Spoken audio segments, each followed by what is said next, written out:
kick off your Memorial Day weekend with some Friday night WNBA basketball from Chicago, Illinois. And it's a two-game weekend set on Friday and Sunday between the Los Angeles Sparks and the Chicago Sky. Starting lineups being introduced, as you can see, inside Wintrust Arena. And we welcome you from the concourse level. Megan McHugh and Lisa Byington with you. And we welcome everyone locally in Chicago on WCIU and, of course, across the country on CBS Sports Network. Well, Megan, we are really early in this young season. And both of these teams, though, have dropped their last couple of games. So needless to say, they're hungry for a win this weekend.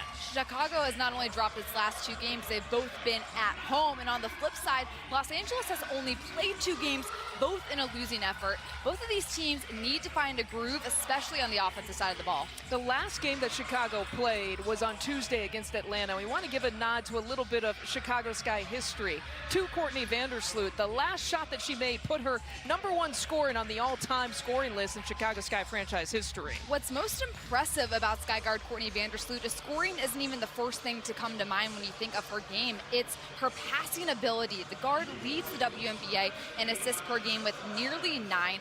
Elite vision, especially in transition. If the Sparks want to slow down Chicago, it starts by slowing down Vandersloot. We talk about slowing down someone on the LA Sparks team. I think Nneka Ogwumike is high on that list for Chicago. Sparks forward Nneka Ogwumike averages more than 18 points and 6 rebounds a game, but it's how smart and efficiently she plays, especially on the offensive side of the ball. I love the way Sparks head coach Derek Fisher described her game. He said, great scorers have a way of not forcing things while still being aggressive. Nneka Ogwumike never forces offense, always allows the game to come to her first. And just magical, too, with her efficiency percentages, and one of her best field goal percentages was, of course, 2016. When she was the WNBA MVP. Well, you see Arella Garantes there, number 22, I should say. She's the rookie. She's getting her first career start. And the old LA Sparks team will not face Candace Parker, at least for tonight. She continues to be out battling that left ankle injury. And this certainly was not the script that Candace Parker wrote when she was thinking about returning to her hometown team and perhaps playing her former team for the first time in her career.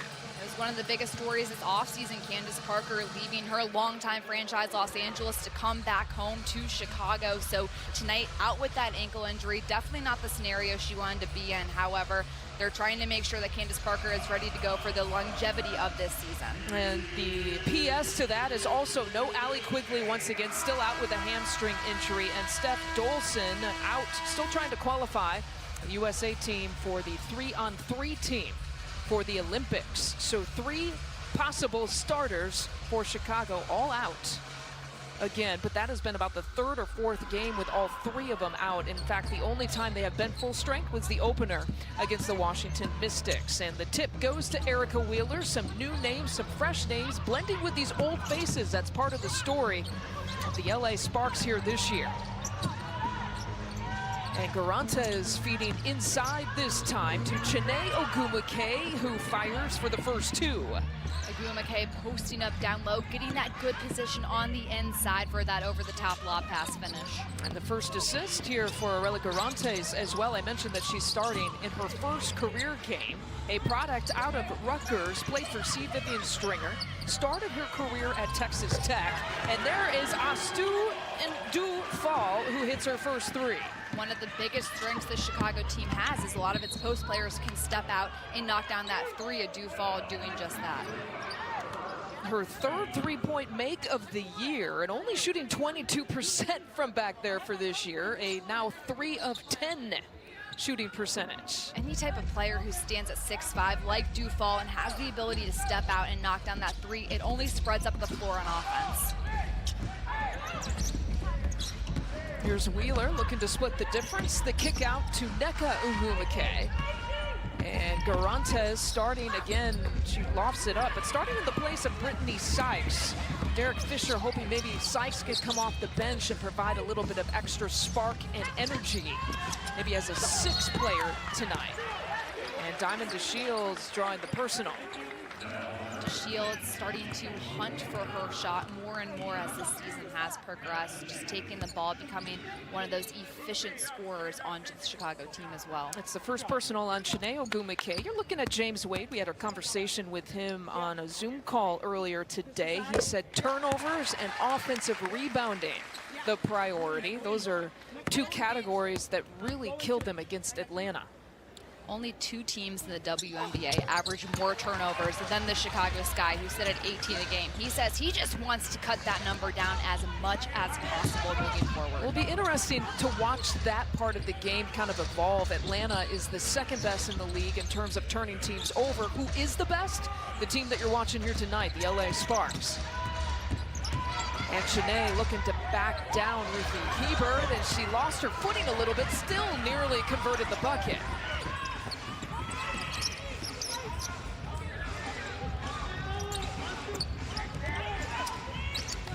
Wheeler getting the defensive assignment on Diamond DeShields here to start. And Hebert up against Shanae Ogumake, excuse me, she turns and spins and fires. Hebert starting to get more comfortable creating in the paint, coming down off the dribble, just a little head fake, shoulder fake for that finish. Here's Christy Tolliver, who's returned to LA, playing in her second stint with this franchise in her career. Shanae was trying to find Nneka, and Chicago ripped it away. The Ogumake sisters so effective in the paint. Chicago trying to pack that paint, limit space. Here's DeShields taking it all the way. She wanted a call, didn't get it. Nneka on the push against Dufall, and she takes it all the way for 2. Incredible body control that Nneka Ogumake brings to the floor. Doesn't need much space, just the ability to go up, focus, and finish. Quick hands by Garantes. Now the shot clock at 10.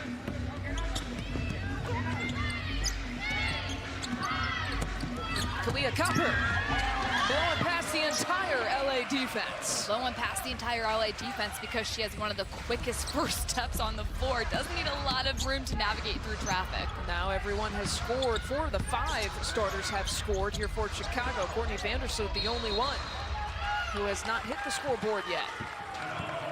The defensive side of the ball is where Chicago is trying to stay aggressive, especially starting out. Nneka Ogumake coming down, again, doesn't need space, doesn't care that Dufall is 6'5", finishes nonetheless than Copper. Splitting traffic, doesn't need a lot of room to navigate. So quick, so long without ability to finish. A quick timeout called here. We have played about 3 minutes here so far. And Chicago with the 9-4 advantage.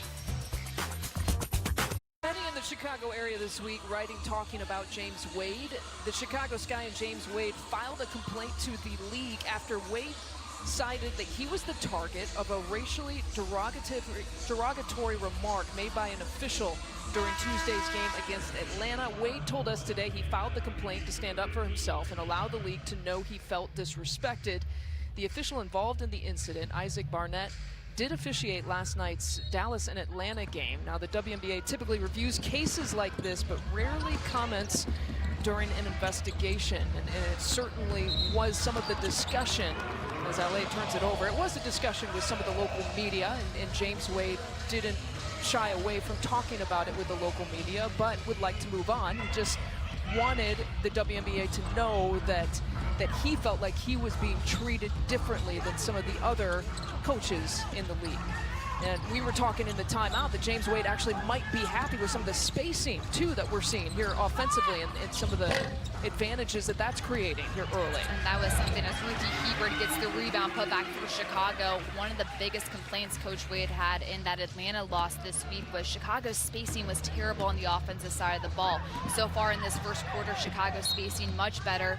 As you see a player down here for Atlanta as we get this stop and play. Yeah, it looks like Erica Wheeler. She never made it back down the court after that defensive possession there for LA. And so a full timeout is called here.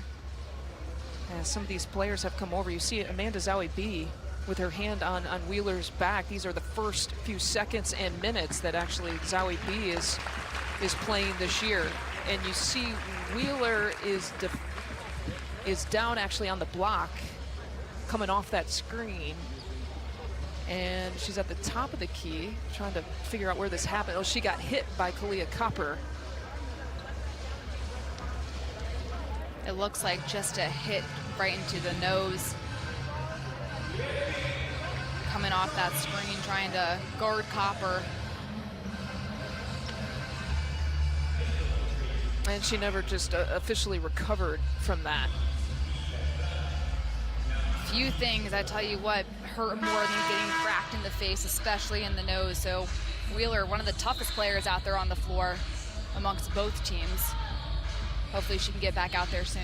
Yeah, it's just a great story that she is in the WNBA. Of course, an undrafted player that went on to get an all-star MVP honor. And grew up in the Miami area, had a lot of different challenges that she had to overcome as well, and has really worked, even since her time at Indiana, has really worked to try to give back to the communities that she has played in. And Indianapolis has certainly been one of those. It'll be interesting what she can do in the Los Angeles community as well. Los Angeles was very excited when Erica Wheeler came to town as well. And you can see she's just right back in after getting cracked in the face. Such a tough player for this Sparks team. Vandersloot defending her. She blows past her and finds Nneka beautifully, who lays it in with the left hand. Nneka Ogwumike with great awareness, seeing that Courtney Vandersloot was on her. A big height advantage Ogwumike has as she slips to the basket. 5-point advantage here for the Sky. Vandersloot still looking for her first points and tosses it over to Diamond, who's off the mark that time. Off and running, touch pass there, and the finish and the foul. Brittany Sykes with an and one opportunity. Los Angeles able to get out and make some transition offense happen. Chicago late to get back that last trip as well. Off the Diamond Shields miss.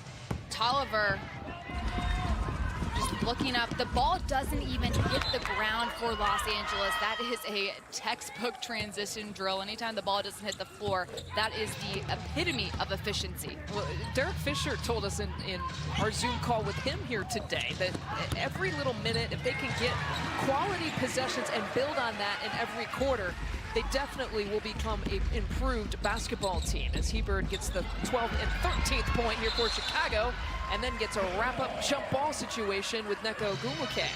To your point, keep in mind, Los Angeles has only played 2 games right now, which is wild to think of when teams like the New York Liberty have already played 6 games this season. Chicago is now playing its 5th, so this Sparks team still trying to find its identity, gel with one another, and learn each other's offensive and defensive tendencies. Yeah, they'll play 5 games in about 9 days after they've literally had 1 game in every 7 days that they've had here so far. They'll play Friday and Sunday here in Chicago.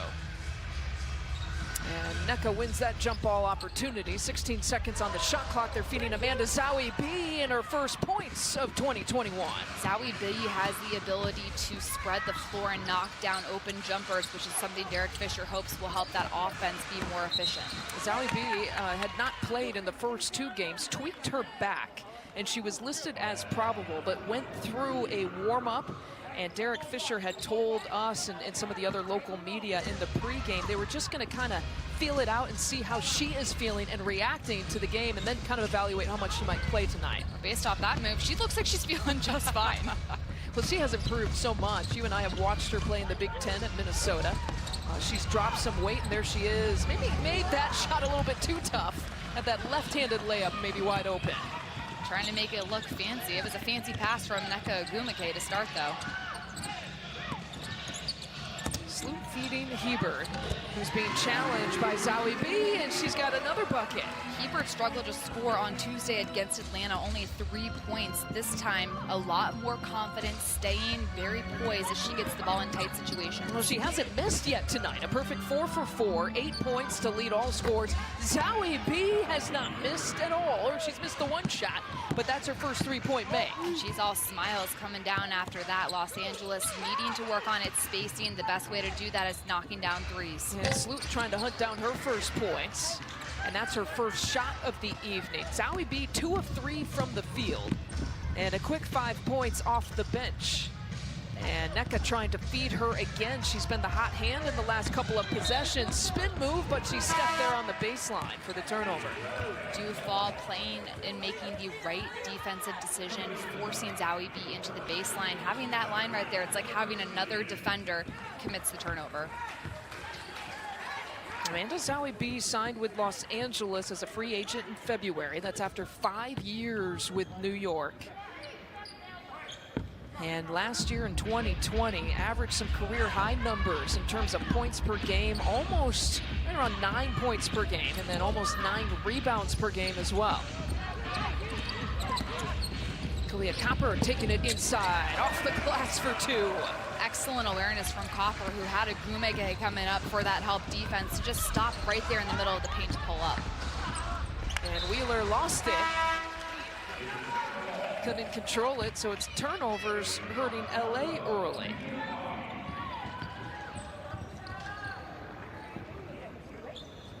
Four turnovers resulting in 4 points off those turnovers here for Chicago here so far, and the Sky hanging on to a 3-point advantage. Shyla Heel has checked in at the point guard spot for the first time as Vandersloot heads to the bench, and DeShields will get a trip to the free throw line. DeShields' ability to finish and square up in mid-air is what makes her such an impressive offensive threat. Coming down, reading the screen, Sykes, number 15 on your screen, goes underneath, so Diamond DeShields just continues to attack. She's able to get into the paint very effectively and get fouled.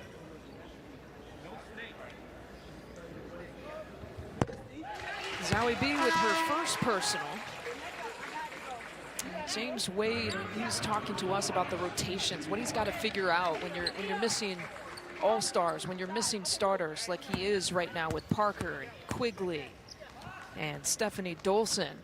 So, we don't have a whole lot of people to turn to. If you were listening to us talk about them on Tuesday against Atlanta, part of their problem in terms of finding offensive rhythm and efficiency, they haven't been able to go even 5-on-5 at practice because of some of the injuries. Nneka with the offensive rebound and putback. Chicago has to have an awareness of where Nneka Ogwumike is at all times on the floor. Have to put a body on her because she is hunting that ball, trying to finish the offensive possession. Off the miss, threes equal long rebounds. Nobody on Chicago boxes out properly by putting a body into Ogwumike down low, and she's able to take advantage and finish. Well, it took all of about 7 minutes into this game for LA to pick up its first offensive rebound. And Nneka Ogwumike making good on it. That was an area head coach James Wade of Chicago wants to focus on for this game, is that offensive rebounding component. Atlanta was able to rebound the ball on the offensive side at a high clip last game. Chicago trying to limit that coming in here. Azurá Stevens moving on that screen, and she picks up her first personal.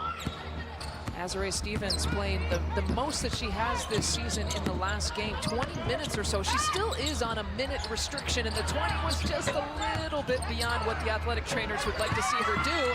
Another putback for Nneka. That is the same exact play that just happened a possession ago. Nobody gets a body from Chicago on Nneka Ogwumike, and she goes to work. As we mentioned, Heel is running things offensively for Chicago. The Australian product, a top 8 pick in this year's draft. Amanda Zowie B rips it away out to Taya Cooper. A spin move and splitting the difference. Can't get it to fall. Stephanie Watts, the one-time LA Sparks for a few weeks, picks up the rebound. And here's Heel with a deep triple try. Still hunting her first field goal of her WNBA career. Off and running on the transition. It's Cooper with the finish.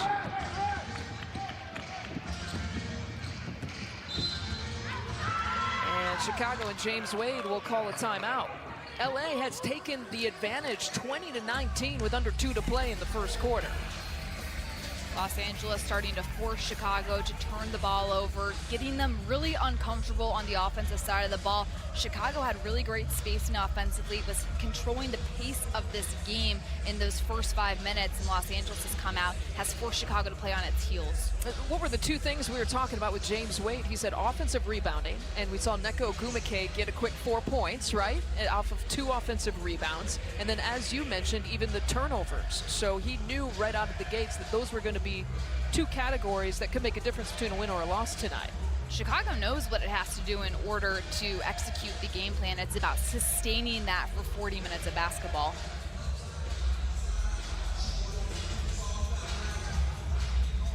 If you take a look on this last play off the Chicago miss, Nia Coffey for Los Angeles looking up, trying to get those transition buckets. Los Angeles does a really nice job anytime running down. They have players that sprint to the basket, trying to create those transition opportunities.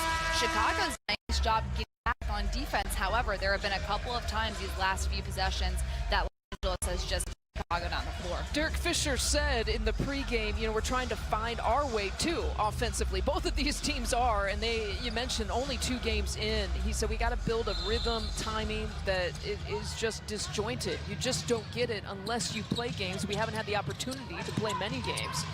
But hopefully, as I mentioned, a few minutes every quarter where they start getting that flow and that builds into something. And there is Diamond DeShields, who is a little bit off the mark. And into the hands here of Brittany Sykes. Cooper is short.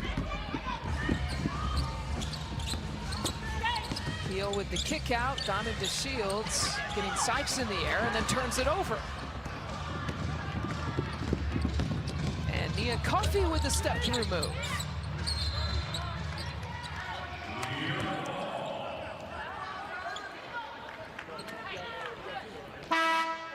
Up and down we go with these two teams on the offensive end for Chicago. Los Angeles really crowding Diamond DeShields. Anytime she gets the ball, there's a guard guarding Shyla Heel that's coming off a little bit, just trying to make Diamond DeShields uncomfortable and force her to make a quick decision.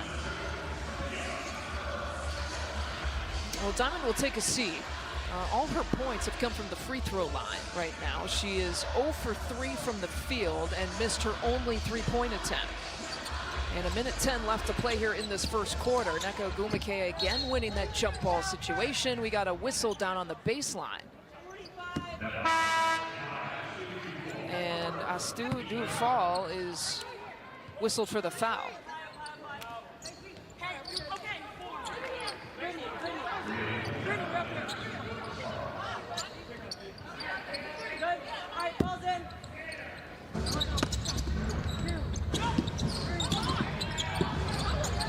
Nearly a turnover there, and it is a turnover. Heel for Chicago doing a nice job crowding, trying to deny the ball coming in, and that forces that turnover from Los Angeles.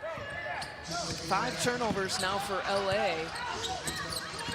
And approaching about a minute left to play here in the first quarter. Chicago looking to retake the advantage. Here's Watts for 3. She's 0 for 7 here so far from 3-land to begin her WNBA career. Going baseline with the kick out. Cooper wants it.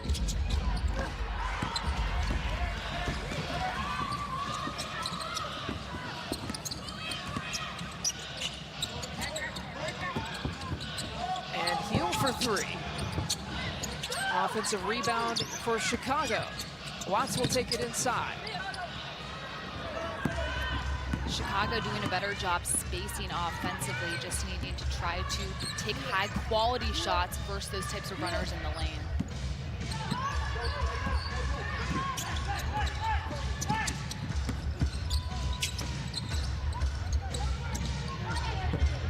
Sky Ogwumike takes the final shot of the quarter.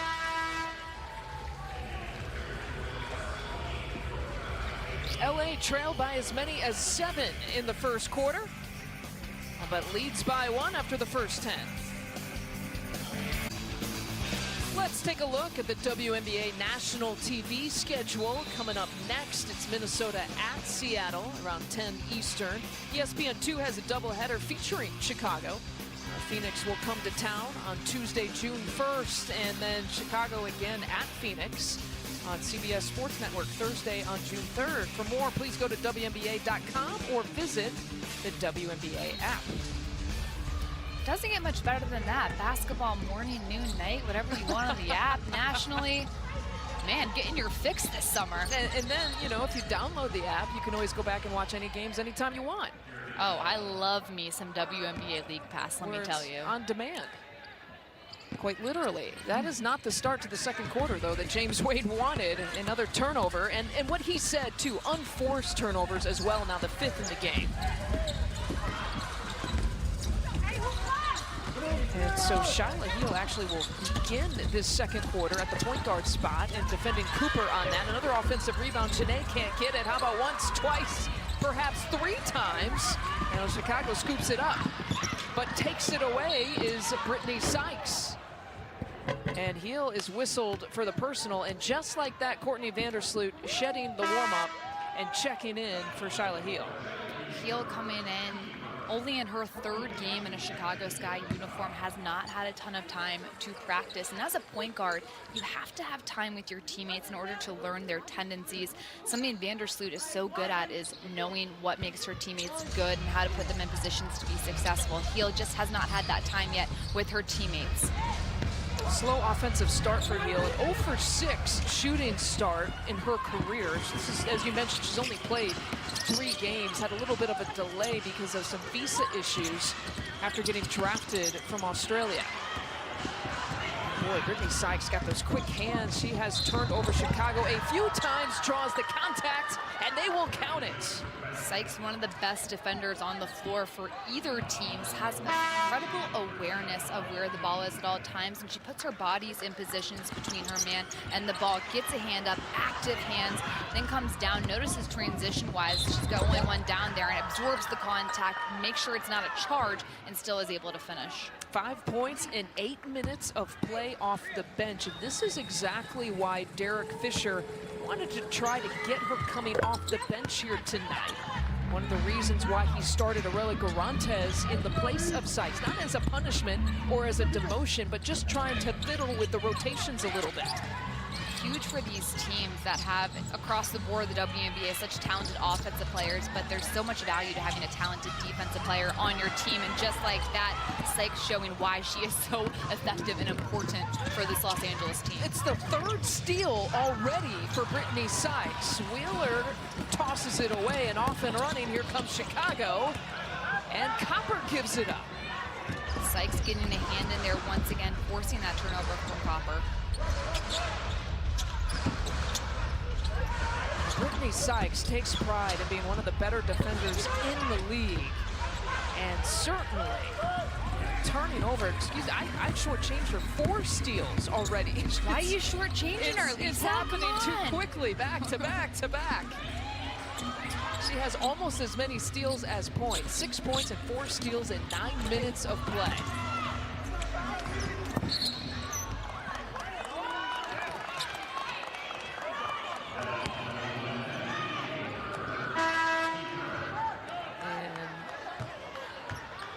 Foul committed, I believe, on Diamond Shields.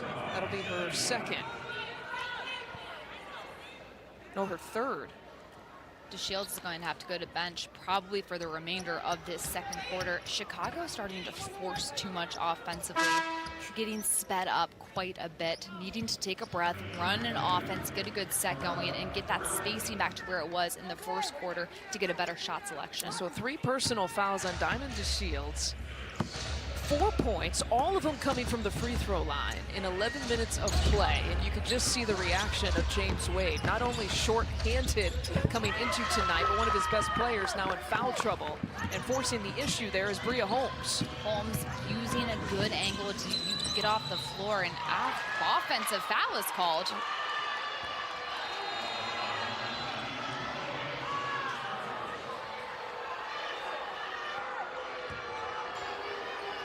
And you can imagine this building. Off Sky fans just don't like that. Off of the, yeah, that is a very interesting call off of the handoff. It looks like Vandersloot and Copper just ran into each other. Well, they ruled the offensive foul on Courtney Vandersloot for running into Bria Holmes. And that's the first personal on Sloot.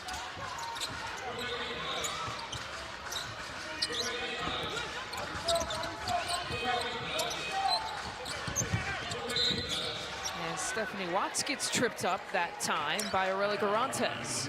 A doo-doo fall posting up down low. Chicago needs to try to get the ball inside. There's been a lot of movement around the perimeter, but get the ball inside and try to get that inside-outside action going to free up more space on the perimeter. James Wade said he thought that the post shot selection was fine Tuesday against Atlanta, and they just weren't able to finish a whole lot. Vandersloot is short. Chicago, 1 of 7 shooting from deep, by the way. That has been a problem for them, is their three-point accuracy. Watts passes up the 3. They work it around.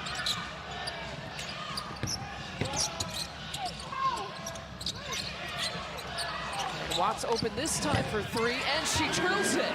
Her first three-point make of her WNBA career. Watts shooting with a lot of confidence, in rhythm, shoulders squared up to the basket. Good ball movement and awareness by Chicago.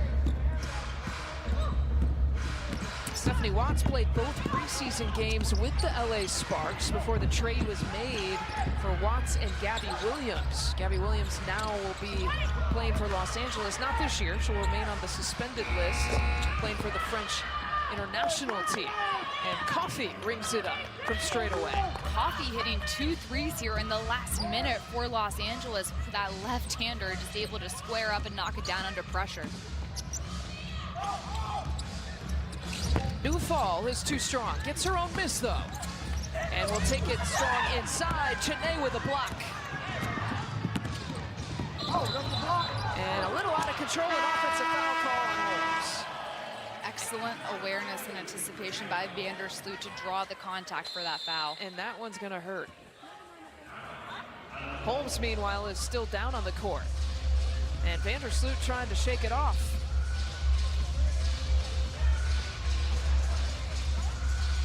Well, Chicago needed these points from Stephanie Watts. It was a 14-0 Los Angeles run. Inside-outside basketball, Watts stepping up and showing what she can bring as a rookie. Chicago trying to erase this lead Los Angeles has. Coffey making it rain. And taking a look at the injury report, again, no Candace Parker out with the left ankle injury, and again, no Allie Quigley, again, trying to rehab that hamstring injury, and Candace Parker not allowed, really tonight at least, to play against her former team, but that doesn't mean she hasn't brought the spirit and the energy on the sideline. Not only is Candace Parker a veteran, but few people know the Los Angeles Sparks better than Candace Parker does. And what an asset this is for Chicago, for her to be able just to be in the huddle, sharing that experience, coaching. She takes her job as a leader very seriously for this team. One of the reasons why, among many, of course, other than the fact that she's one of the best to ever play the game, but her versatility, her leadership has been invaluable here so far. And Stephanie Watts, a couple quick buckets for 5 points off the bench. Watts making a quick adjustment. She already hit a 3. Los Angeles isn't going to let that happen again. She pulls up that pump fake, gets to the basket for that finish. Her first buckets coming here tonight in her WNBA career as Ogumake gets wrapped up. And Stevens rips it away, off and running. Here's Copper on the leak out, but she can't convert. That's what Chicago wants to do, get the ball out in transition. If they bring it on the defensive side of the ball, they're able to therefore turn that into quick transition opportunities offensively. Azurá Stevens whistled for another personal. And that is her second. Stevens with 2 personals. We mentioned Diamond DeShields with the 3 personals. James Wade telling us Azurá Stevens at about a 16-minute restriction right now. Still battling back from a foot injury. Mentioned that she played 20 minutes in the last game against Atlanta, and he said, I have to pull it back. Make sure I keep and monitor that a little bit better here tonight. My athletic training staff would appreciate that. Pulling his athletic training staff. Sorry, I was I walked from the scores table to my seat just a little slow, you know, sometimes. It does count. Well, Cheney Ogumake getting wrapped up, so we'll have another jump ball here with 4 seconds sitting on the shot clock. It'll be Stephanie Watts, who stands at 5'11", up against Cheney Ogumake at 6'3".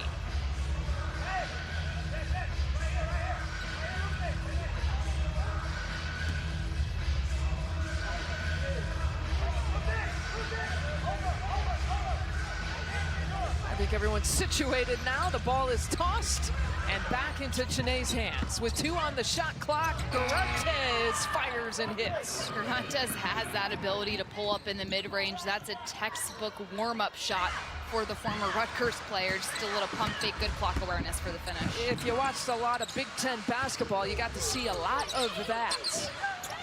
And certainly, I think a lot of people were expecting her to get drafted higher than what she was. A lot of pro talent with Arella Garantes.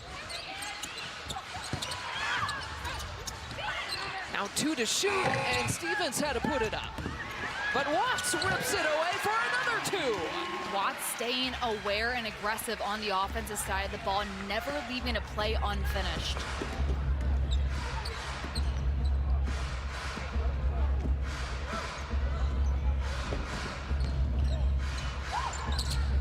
Neka thought about it, kicks it back out to the rookie, who's short that time.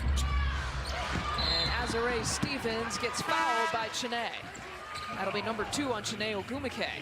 Stephanie Watts coming in big time clutch for Chicago the last couple of possessions, gets an offensive board, gets a steal, finishes down low. These are the little plays that add up big time, especially for rookies, because as a rookie, you have to prove to your coach why you deserve minutes on the floor.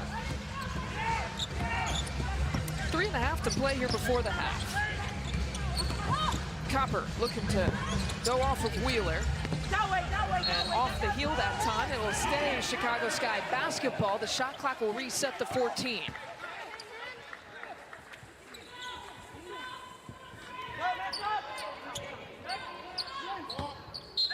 Courtney Vandersloot playing in 299 career games here tonight. Sunday would be 300.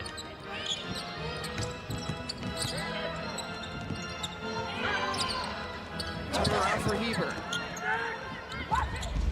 Zoe B for Los Angeles doing a good job pushing Hebert out of the paint, not giving her the position she wants. Zoe B playing in 6 minutes, again in her debut of the 2021 season. I was looking for the handoff there for Tolliver. A miscommunication there between the 2, and now 5 on the shot clock. Here's Garantes. This is where she can excel. A little step back move, had to force it up that time. And Copper off and running again for 2. Copper looking like Air Jordan, taking off from that second hash at the paint line to finish in the air. Good comparison for this city. I mean, my goodness, did you see how high she got there? Oof. She's fast. Neka short. And Courtney Vandersloot with the rebound.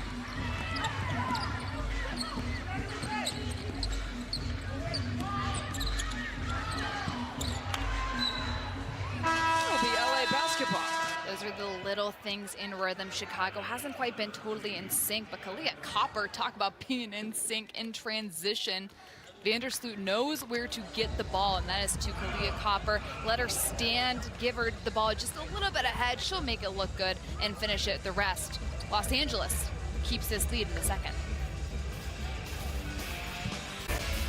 Well, this season, beyond that first game, Chicago has been looking to get some production off the bench. They certainly have done that with Stephanie Watts here so far. Watts coming in 7 points so far for the rookie, but she's getting it done in the little ways that don't necessarily show up in the stat sheet. Making the right reads, getting an offensive rebound, finding teammates in the right spots, and then finishing plays, creating those second chance opportunities, finishing with layups. She's also been guarding Arella Garantes for Los Angeles a couple of possessions and has forced Arella to take some off-balance shots. So having an understanding of what to do on the defensive side of the ball as well as the offensive. They will take any two-way players that they can. And Watts maybe, again, like with some little extra motivation playing against a team that she was drafted by, thought she was going to play and start her career here in LA. And a foul and a hack on the loose ball there by Taya Cooper.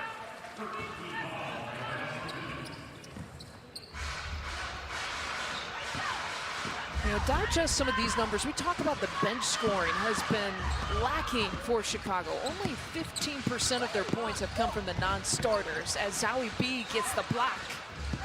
And Sykes picks it up. A lot of that, of course, is because of the different rotations, is because of the absence of Parker and Quigley and Dolson. That shot rimming out. Agumake does so much of her work before she catches the ball, puts her body in the right position to get herself in the best place to score.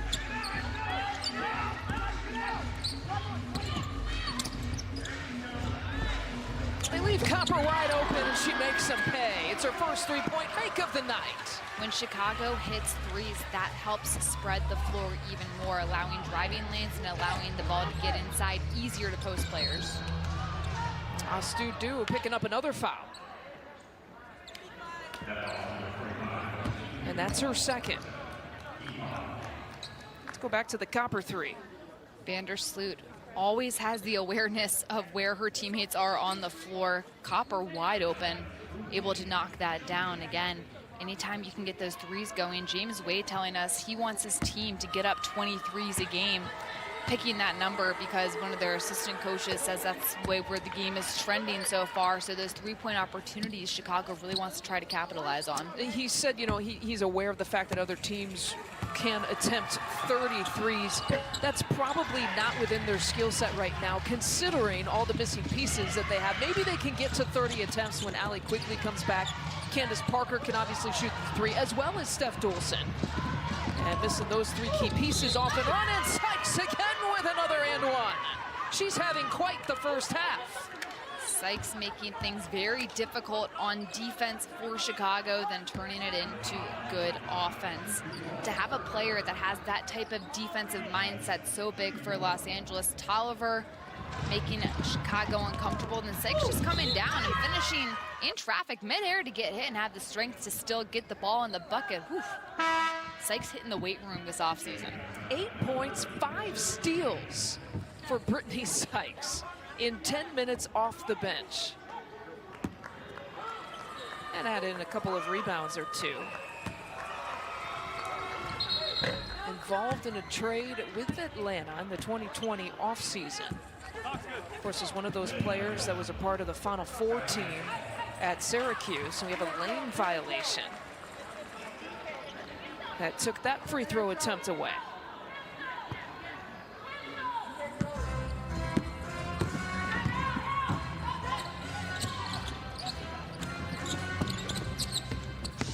Vandersloot still looking for her first points. And she pulls and hits the 15-footer. Vandersloot just making something happen out of nothing. Almost a turnover, results in a bucket. 3,004 career points now. If you're keeping track, that's tops in Chicago Sky franchise history and her first 2 points of the evening. And Cooper with the lefty finish.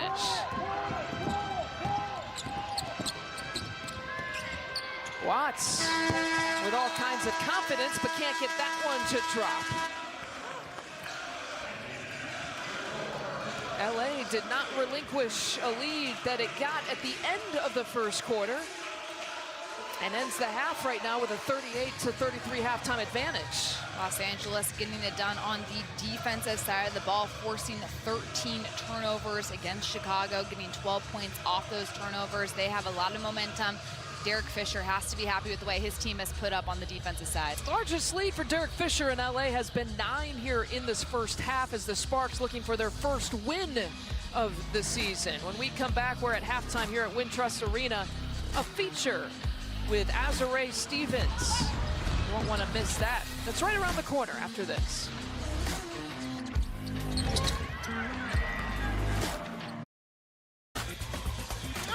Diamond DeShields is ready to unzip that warm-up and get back on the court. As we had mentioned, 3 personal fouls for her. 4 points in 11 minutes of play. But Megan, you bring up a good point. It's not just the offense that they're missing with Diamond on the bench. James Wade, head coach of the Sky, says that Diamond DeShields is one of those players on his team that he needs to be that defensive spark. She has that length at 6'1" and the size to get into passing lanes and obstruct any sort of vision for the opponent. So having her on the bench is such a negative for the Sky, not only from an offensive standpoint because we know she can score the ball, but it's that defensive intensity that she brings where she sets the tone for this team that's really hurt them, especially in that last 5 minutes of the second quarter. You could argue that Chicago in that first half was really playing 7.5 players. And what I mean by that is they're missing the 3 who we've addressed, and Candace Parker and Allie Quigley and no Stephanie Dolson. Then you have Diamond DeShields, who's out of most of the first half because of foul trouble. But then you also have Azurá Stevens, who's on a minute restriction, and there's the kind of the half person that I was sort of referencing. So, you know, down to, you talk about when you're limited in numbers, that certainly was the case, especially in the first half for James Wade in the Sky. Offensive rebound for Hebert, and she gets the soft touch to drop. And credit to your point, Lisa, credit the Sky for having all of that stacked against them and still only being down 5 when this game started. And Hebert now leading all scorers with 10 points, so she's rebounded nicely. You mentioned her numbers from the last game. Just 1 of 6. That's the worst shooting performance of her career on Tuesday against Atlanta.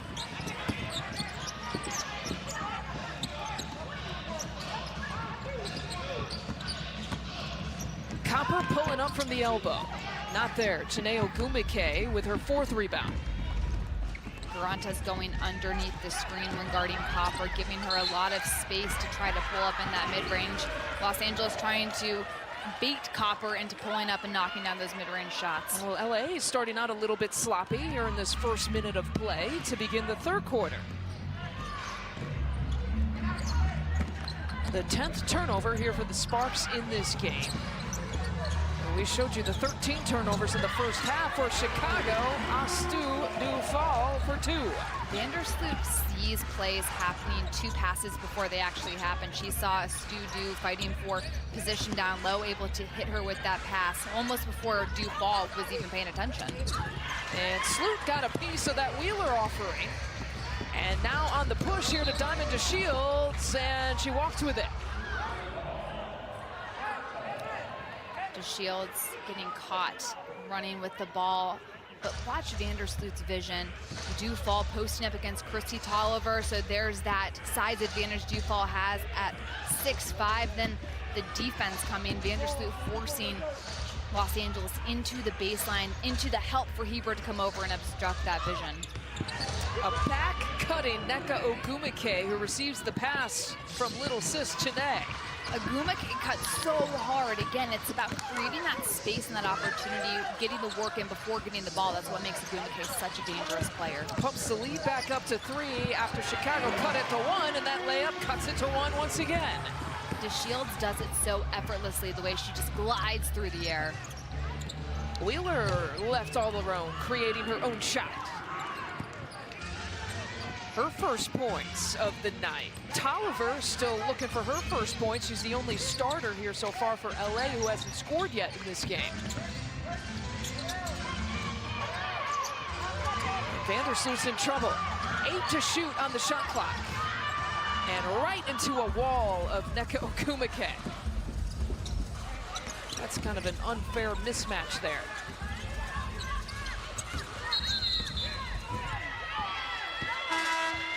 And Chiney Ogwumike called for the offensive foul as Hebert went tumbling. Ogwumike fighting for position down low. Hebert fighting back and ends up getting the charge called.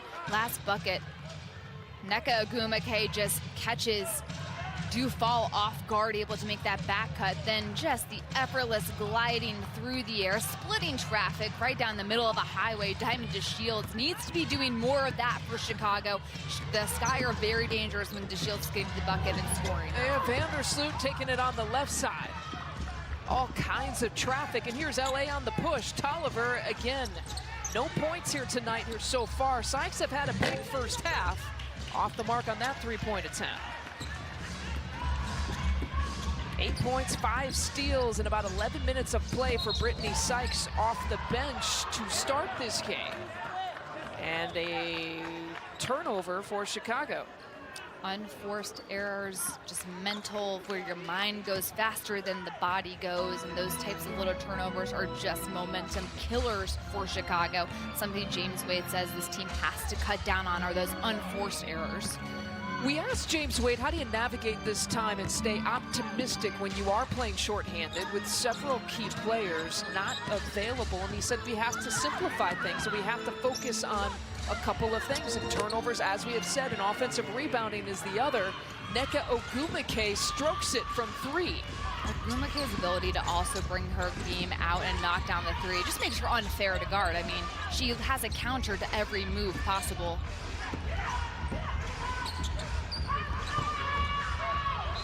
And lots of fingertips and arms trying to chase that pass. It'll be LA basketball. Chicago has been in a position offensively where Los Angeles has switched to have a smaller player on a post player. Chicago has to try to get the ball and recognize those switches quicker and get the ball inside at a quicker rate.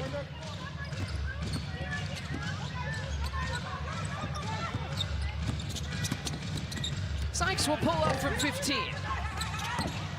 And she gets her own miss. Good ball movement this time here from the Sparks. Wheeler, what a move! But couldn't get the finish.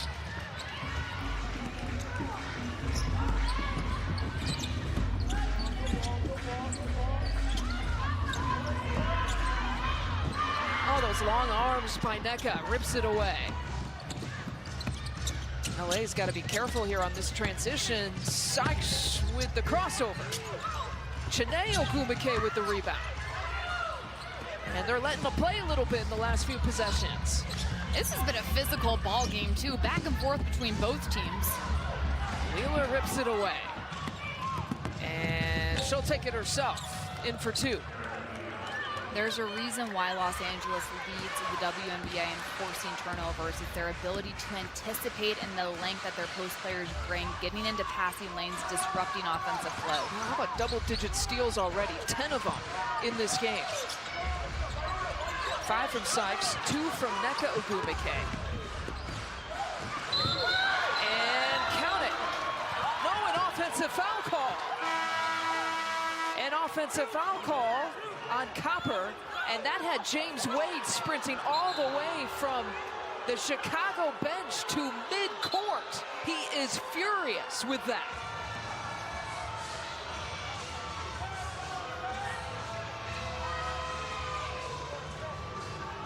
We are at the midway point of the 3rd quarter. James Wade is hot. We will take a look at it when we come back. Okay, so an interesting turn of events on the offensive foul call on Kalia Copper.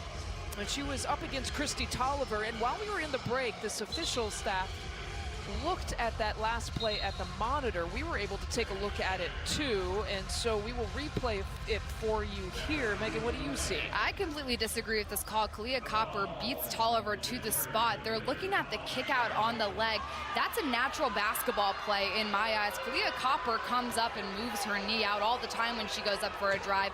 I don't understand where the contact is, why that was called a charge. I completely disagree with this call.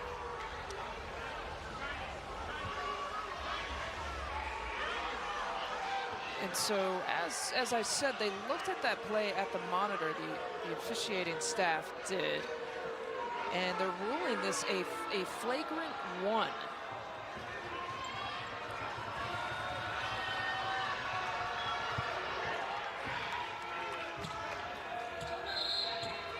Now, the referee's concern is the unnatural kick of the leg into the body of Tolliver, but Kalia Copper made it to that position first, marking her spot in the territory in the air. So to me, Tolliver coming over late, I don't agree with that. Well, it's the first points here for Christy Tolliver. And an important stretch here, so kind of mark this down. This 3rd quarter with about 4:55 left in the 3rd. A couple of free throws by Tolliver. What could have been, I mean, maybe like a 3-point play back the other way for Chicago. So certainly a change of momentum here in this quarter. I can't do math fast enough, but what could have been about A 6-point deficit has now turned into an 11-point.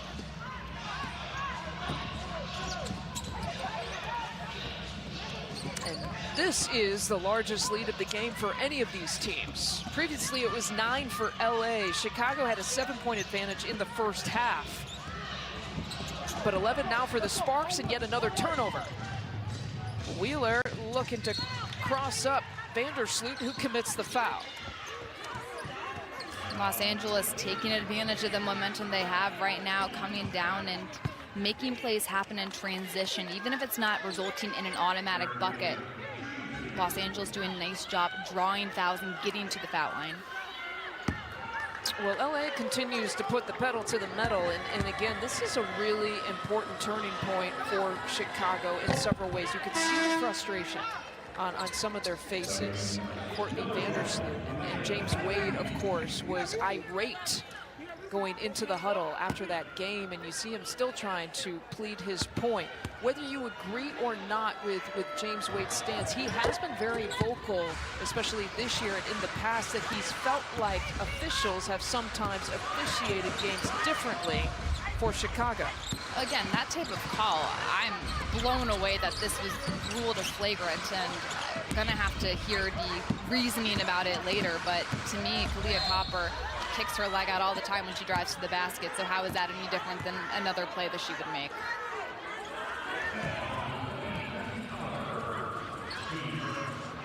Well, the foul committed here on Kristi Tolliver.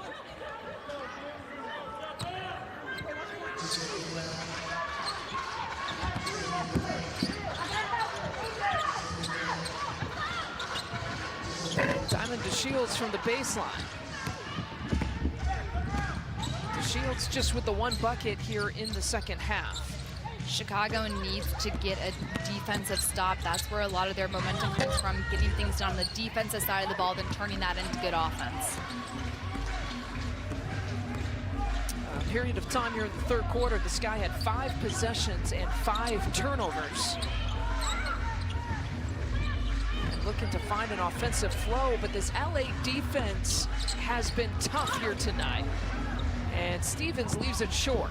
Los Angeles defense, they do a great job crowding players, so Chicago doesn't have enough room to move, and it feels really claustrophobic. Backdoor look read perfectly, and Tolliver, it's almost like a layup for her with that shot. And Tolliver, one of those veterans in the league that's done it a million times, reads plays really well and reacts to the defense. No points in the first half for Kristi Tolliver. She's got a quick 5 points, hasn't missed a shot from the free throw line or now from the field. And DeShields will size it up from the corner for 3. Excellent awareness from Azrae Stevens, seeing the more open DeShields in the corner, gets her teammate in the ball in a position to score. The first 3-point make for Chicago in the second half.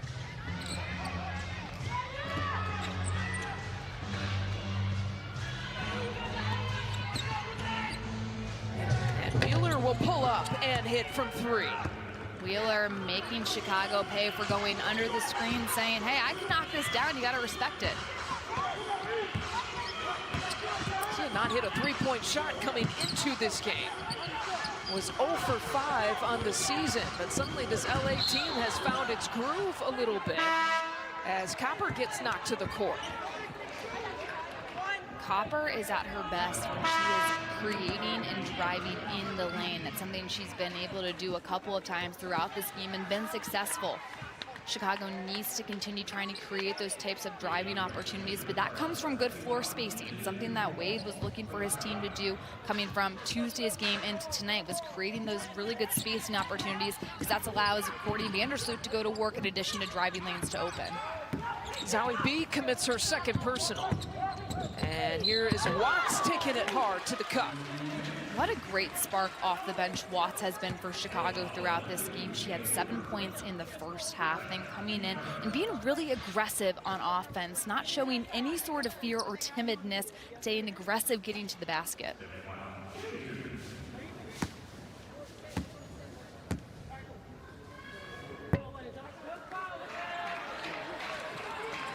Biggest lead here of the game, plus 15. Cooper committed the foul to send Watts to the free throw line. Acquired May 9th from LA for Gabby Williams. Again, Gabby Williams will not be playing in the WNBA this year, playing for the French national team, preparing for the Olympics, so she will remain on the suspended list. Hebert trying to push Zoe B out of position, but just gets a little too handsy, too aggressive trying to go for that ball.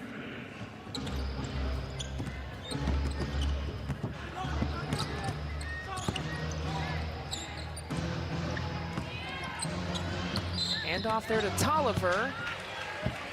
And a moving screen on Zoe B. Credit Diamond DeShields for that defensive possession, trying to fight over the top of that screen, able to force Zoe B to move and therefore get that foul called. The third personal on Zoe B. Janae Ogumike also playing with 3 personals for LA.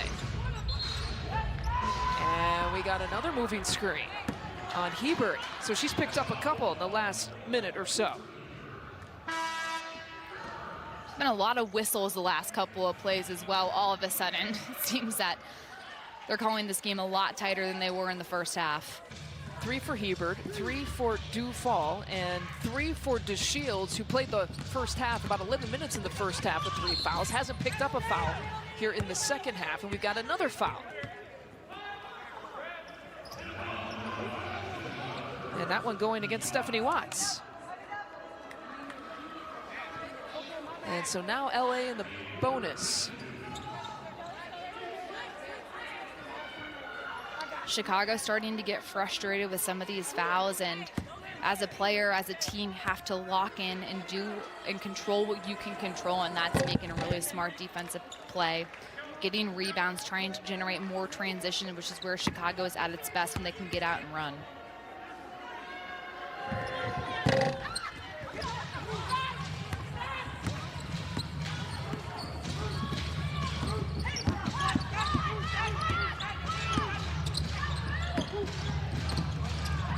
Watts was trying to find Copper back door, and they threw it away instead. Multiple miscommunications from Chicago tonight. Simple plays like that offensively, where a player has thought one person was going back door and one person was coming for a handoff. Those unforced errors have killed Chicago. Well, 23 turnovers that have led to 22 points here for LA. Amanda Zoe B looking just A-OK tonight in her debut. Zoe B, such a hard player to guard simply because of her size, and she's able to step out and knock down that 3, spreading the floor rather for Los Angeles.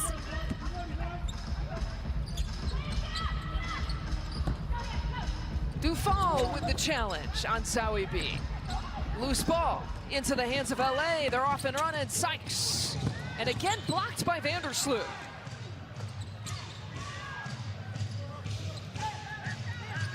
Final few seconds here of the third quarter. A large lead here by the Sparks. Sykes can't hit it. The Sky with a chance for one shot. And the shot clock not in play.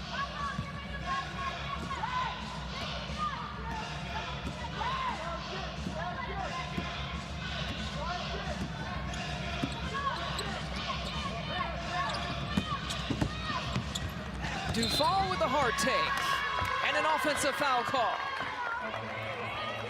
Chicago trying to generate off of that horn set, trying to initially get DeShields off a back cut, then having a Dufall try to drive in. Christy Tolliver makes the heads up move, beats her to the spot to take the charge. 4 personals now on Astu Dufall. And that is the third quarter. A big one for LA. They've stretched the lead. Biggest lead in the third was plus 18 in a 61-43 advantage. Again, a chance to look at the upcoming national TV games coming up next on CBS Sports Network. It's Minnesota at Seattle. You can catch that one around 10 Eastern, certainly after this one is complete. A doubleheader on ESPN2 on Tuesday, June 1st, that features Phoenix and Chicago, Indiana, and Seattle. And then again Thursday on June 3rd, the Chicago Sky team travels to Phoenix. Catch that one on CBS Sports Network. Again, we encourage you to download the WNBA app where you can get all the latest information on this wonderful league. as well as we've talked about, on-demand games if you want. Literally all hours of the day. If you want a WNBA game on, you got it. And we got some bodies colliding there between Chiney Ogumake and Ruthie Hebert, and the foul committed on Chiney, who has had a tough go of it in the foul category. Credit Hebert for forcing down low that type of positioning and body battle. They've been battling all game long, trying to get position down low. And I guess it was a 3-second violation on Chiney Ogumake, who still sits with 3 personal fouls that time. That there is a foul called on Cooper on this possession.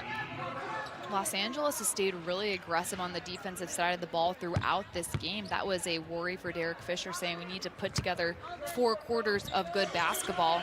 That gets called a foul. Regardless, Los Angeles has maintained that level of aggressiveness throughout this game. Now this LA team comes into tonight with an 0-2 record. For the first time since 2015, they literally have played a game a week. And tonight starts about 5 games in 9 days for the Sparks. And so just kind of a weird scheduling quirk to begin the season for Los Angeles as Cooper tosses it away. Shyla Heel into the game, Stephanie Watts into the game for Chicago. Heel with that hesitation, and she lost it.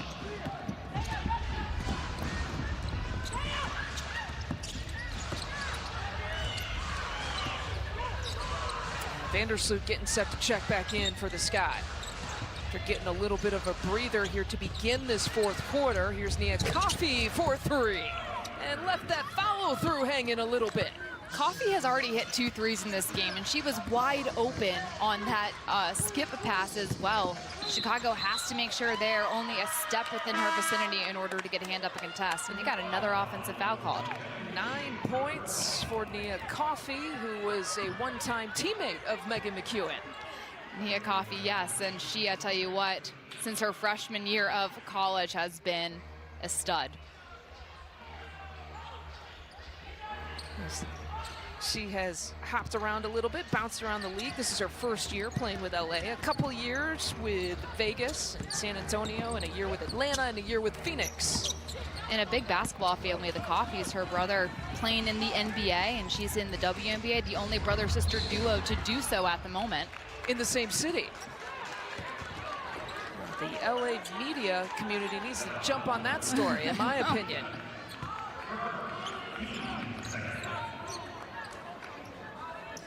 Well, certainly getting some production from Coffey and off the bench. That has been another big storyline for Los Angeles here tonight. 9 for Coffey, 8 for Sykes, 8 for Zoe B in her 2021 debut, 5 for Cooper.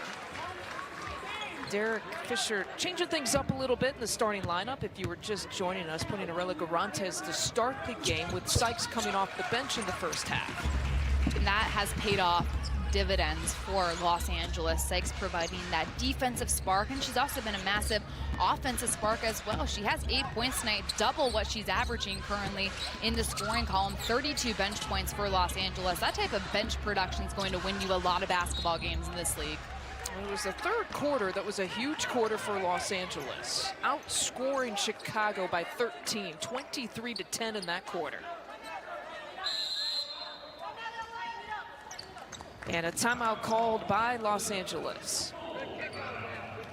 Just under 8 minutes to play in this one, and Los Angeles with a comfy, cozy lead by 19. And Stephanie Watts, huge production for Chicago off the bench. One of the positives, a career-high 8 points, her first buckets of her WNBA career coming tonight. 8 points in 15 minutes of play, but Megan, you and I were looking at James Wade's probably reaction because he's looking at the same thing in the box score. 26 turnovers that Derek Fisher and Los Angeles have created. And what's concerning is that every single player that has checked in for Chicago has committed at least 2 turnovers themselves. So this team just needs to settle into more of an offense, needs to really focus down on those unforced turnovers happening. But credit Los Angeles for speeding up Chicago's pace of play. And in case you're wondering, we got a stoppage of play here as we decide on the possession between these officials.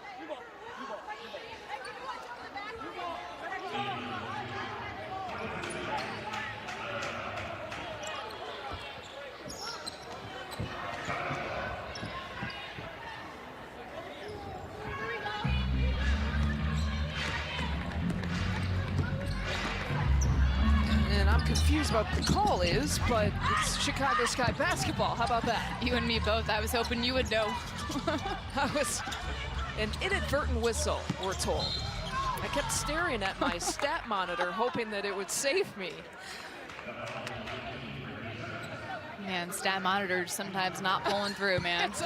It doesn't throw you the life support at all. Sykes is picking up the foul there. And here's Diamond DeShields for three. She's got a couple of those tonight. DeShields rarely misses from beyond the arc when she catches in rhythm and has a second to set her feet and score.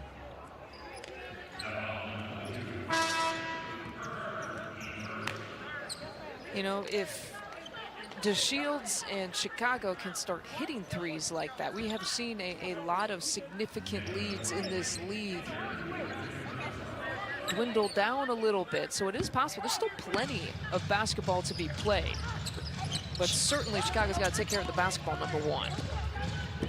That would be number one. Then number two would just be working on that floor spacing. Los Angeles has not allowed that, but it all starts on the defensive side of the ball with making plays just like that. And LA tosses it away. 16 turnovers now for the Sparks. We're looking up for a big defensive possession here to try to stall this momentum, and that one popping out for Copper. That hit about every single part of the basket before rolling out, too.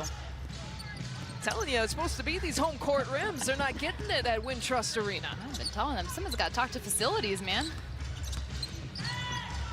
Chene was looking for the handoff to Tolliver. Now single digits on the shot clock. 6 to shoot. It's out to Sykes in the corner. She has been one of the MVPs for LA tonight. And it's not only the way she's gotten it done on the defensive side of the ball, but her offensive productivity has been off the charts this game. 11 points for Sykes. In her 22 minutes off the bench, DeShields goes down hard, and she's holding that right elbow. Chicago cannot afford to see yet one of its other stars be injured this year. DeShields, a player who just made a huge defensive play on this side of the ball, coming in trying to generate even more offense. DeShields needs to start getting even more shots within this offense. Chicago is really good when she's able to get to the basket or get her in that three-point situation where you drive and kick to her on the perimeter.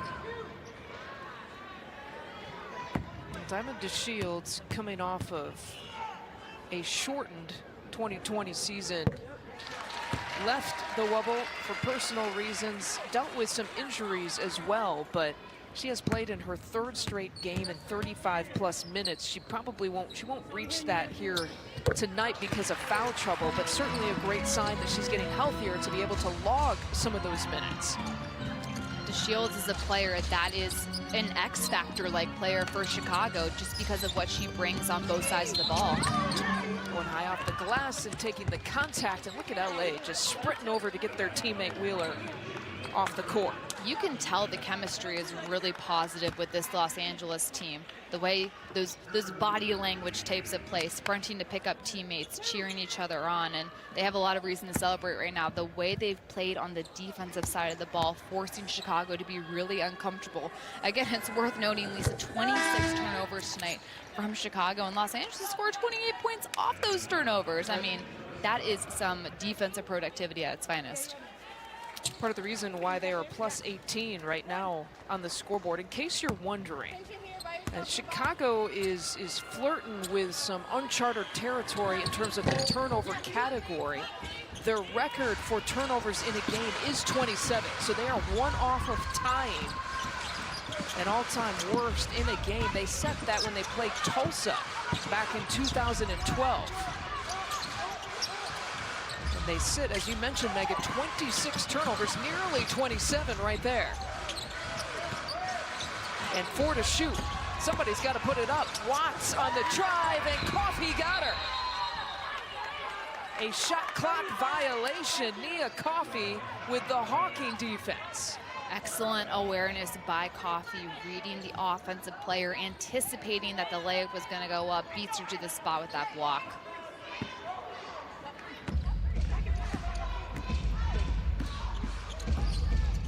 Three blocks on the game for Los Angeles. Nia Coffey's first.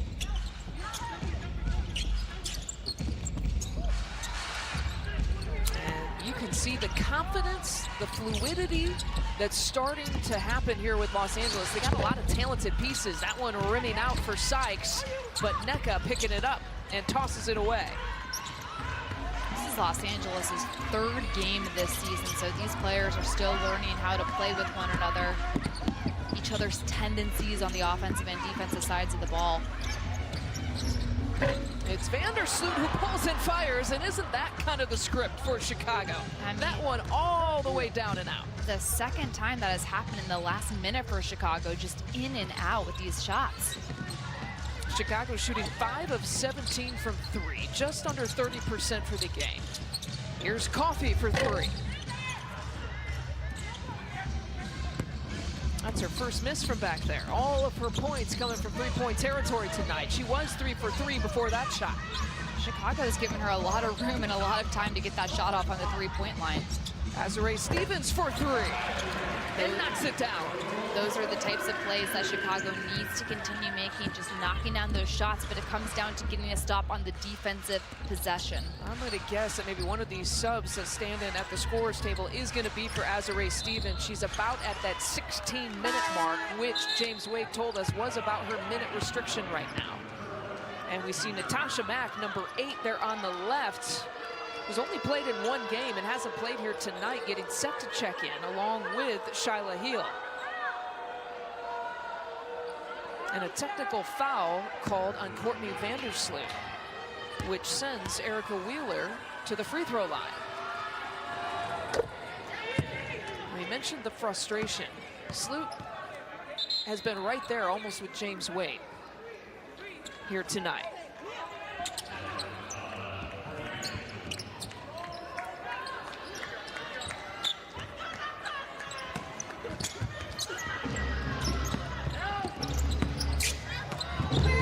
Hebert smothers Chiney Ogwumike.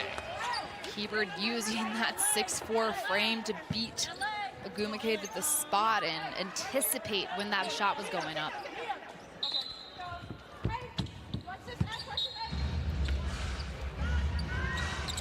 "11 seconds left on the shot clock. Under 4 to play here in this game. And LA is playing with a player down. And finally a whistle to stop the action. That's Brittany Sykes.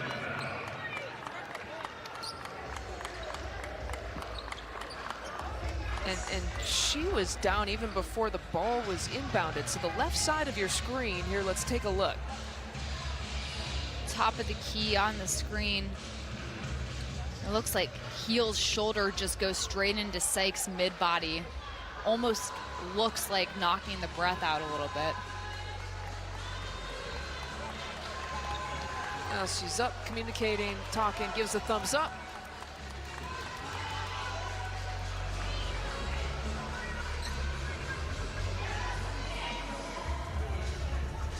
Sykes, one of the 3 double-figure scorers on the LA side. Sykes with 11, Wheeler with 12, and Nneka Ogwumike with 14. And you mentioned it before, Lisa. Derek Fisher making the decision to bring Sykes off the bench, trying to create that spark and energy in the second group for Los Angeles, and it's paid off big time, not only from a scoring standpoint, but Sykes, the best defender for Los Angeles, also coming in and providing that defensive spark as well. 5 steals for Sykes tonight. All of them coming in the first half. And I felt like they all happened within like a 10-minute time span too. It was bang, bang, bang. And Chicago will get the basketball on the baseline.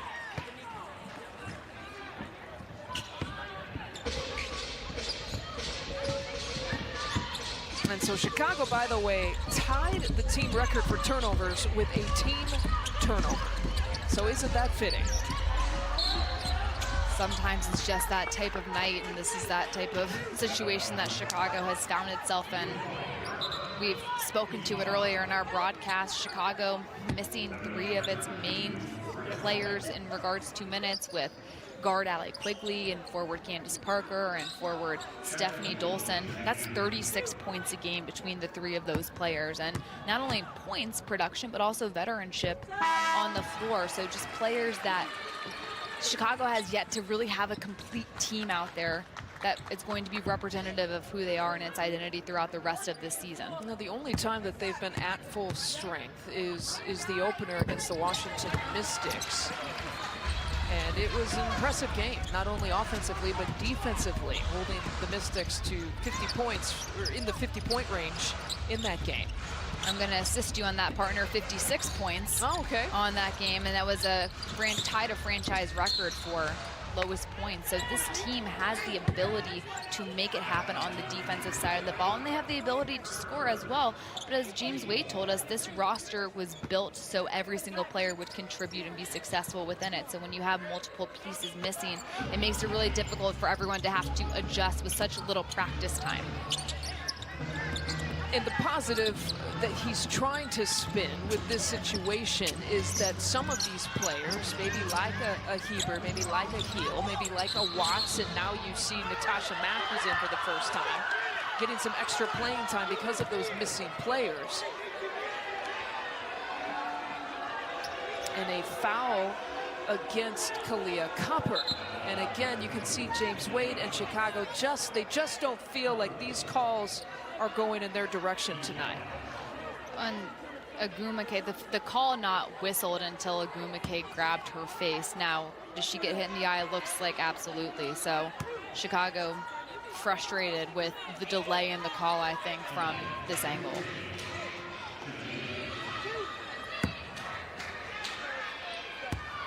And Tanae Ogumake stepping to the free throw line for the first time. LA shooting 13 of 15 as a team. Let's go back and look at it. Number 13 in white on your screen gets hit in the face coming down from Watts trying to dig in.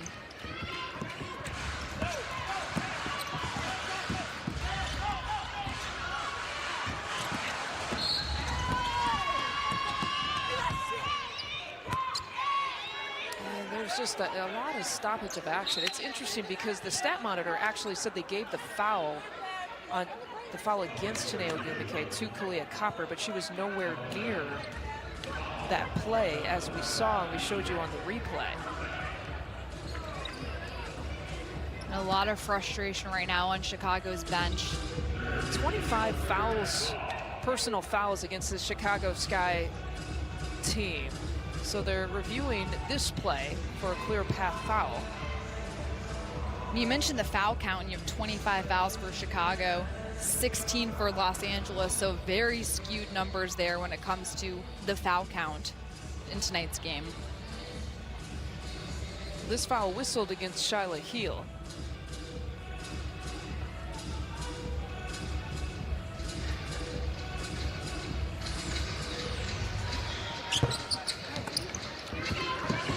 So we'll replay this as Heel with the setup here. Wheeler just making the easy pocketing. Heel has the ball out in front. Wheeler anticipates and finishes, but we're looking at the foul here as Heel grabs Wheeler, trying to prevent a run out for an easy layup.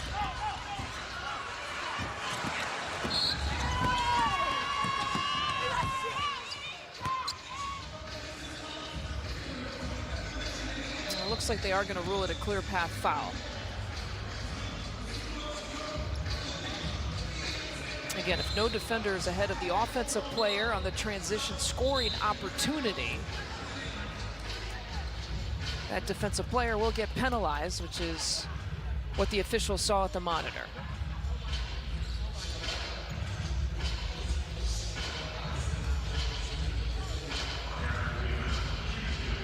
And so Wheeler get a couple free throws here coming up.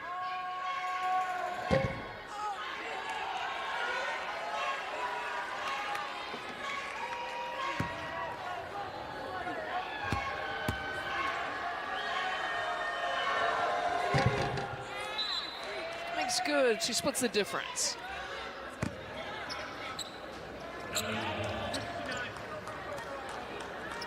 And so with that play, this is not the kind of record you want to set tonight. A franchise worst 28 turnovers tonight.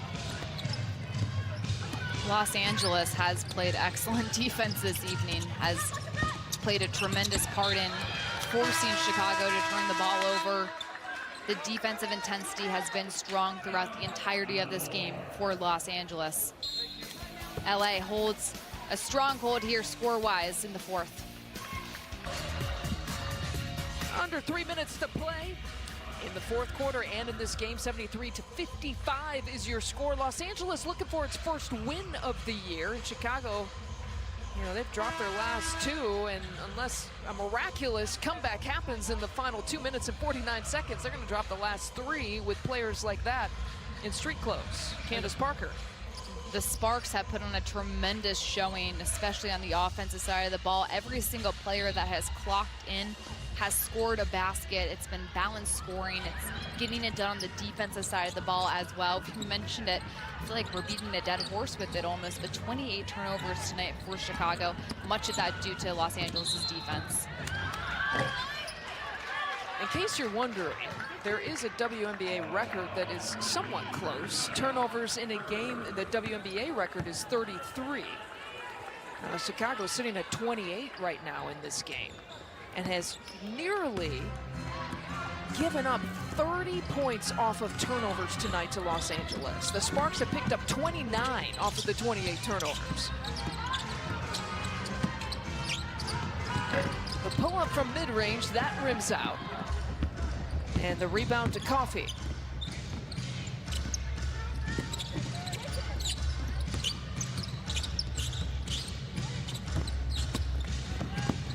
Here's Bria Holmes. And the confidence, we've mentioned the fluidity of Los Angeles, not necessarily on that play, but the offense has looked better. They're still right around their average. They average, you know, a WNBA worst so far, 70 points per game, and sitting at 73. But you talk to the Los Angeles people as Heel gets the bucket. They've said that Nneka Ogwumike, Brittany Sykes has talked about the positivity and in some ways, some of the best training camp practices that they've had in a while have come this year. You also have, you know, leadership. You look at Simone Augustus, who's now going to be a assistant coach on the Sparks team, so she's on the bench, but just a veteran leader who was in training camp and has now had the chance to stay within this organization. And you have to imagine how much that type of leadership and knowledge around the game has helped this team. And a shot clock violation with 1:26 left to play. And lots of changes with this Los Angeles team. You see Nneka Ogwumike, and there is Simone Augustus taking notes. in her coaching uniform now instead of a playing uniform. She announced her retirement at the beginning of the year. And as you mentioned, Megan, now on the coaching staff. And wouldn't you love to have that experience on your coaching staff? 4 WNBA titles, an Olympic gold medalist 3 times. Copper gets the bucket.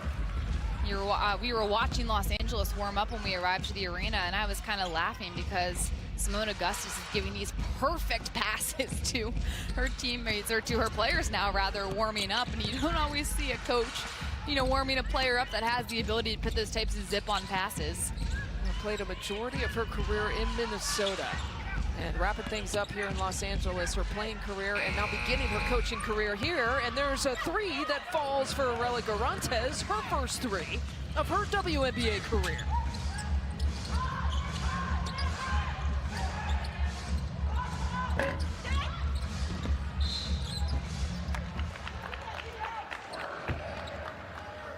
It'll be LA basketball.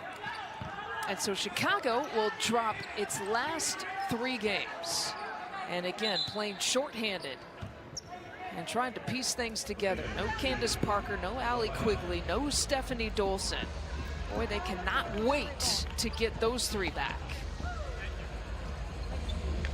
Just to get some type of fluidity going with this team. Missing those pieces. Chicago still has a lot of young players as well, trying to find their identities and their roles in the WNBA. And a stoppage in play as the officials go to the monitor looking at the out of bounds, which they can do in the final 2 minutes of regulation.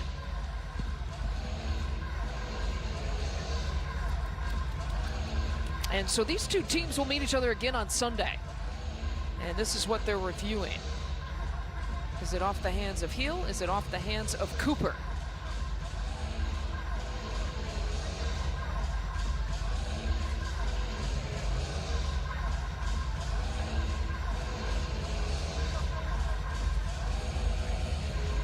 It appears to be,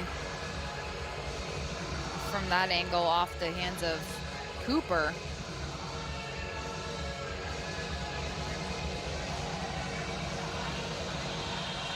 I agree with that. I think it's, they both at some point touched it.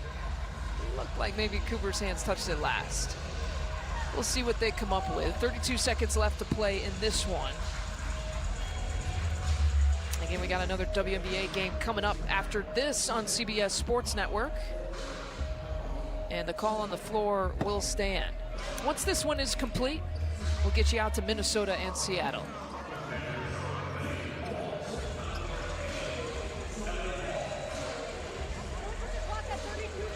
And so the officials saw what we saw off of Cooper last, and so Chicago will take it out from underneath. And Derek Fisher and LA are just seconds away from picking up their first win of the season after dropping their first two. Looks like the officials did not see what we saw. You're right. They're giving the ball to Los Angeles.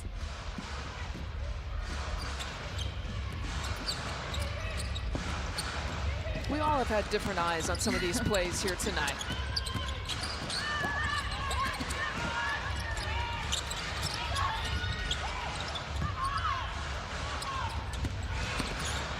Garantes with that step back is short. And so Chicago's still looking for its first home victory. And we'll try to pick that up on Sunday, again, as these two teams will meet again on Sunday. A different scheduling setup, as we still are in the COVID era. LA will stay put here in Chicago and get 2 games in 3 days.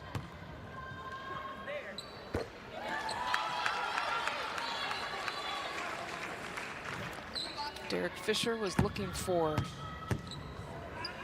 measurable improvement with each quarter here tonight. I think he saw some of that. A 15-point advantage. LA picks up its first win of the season.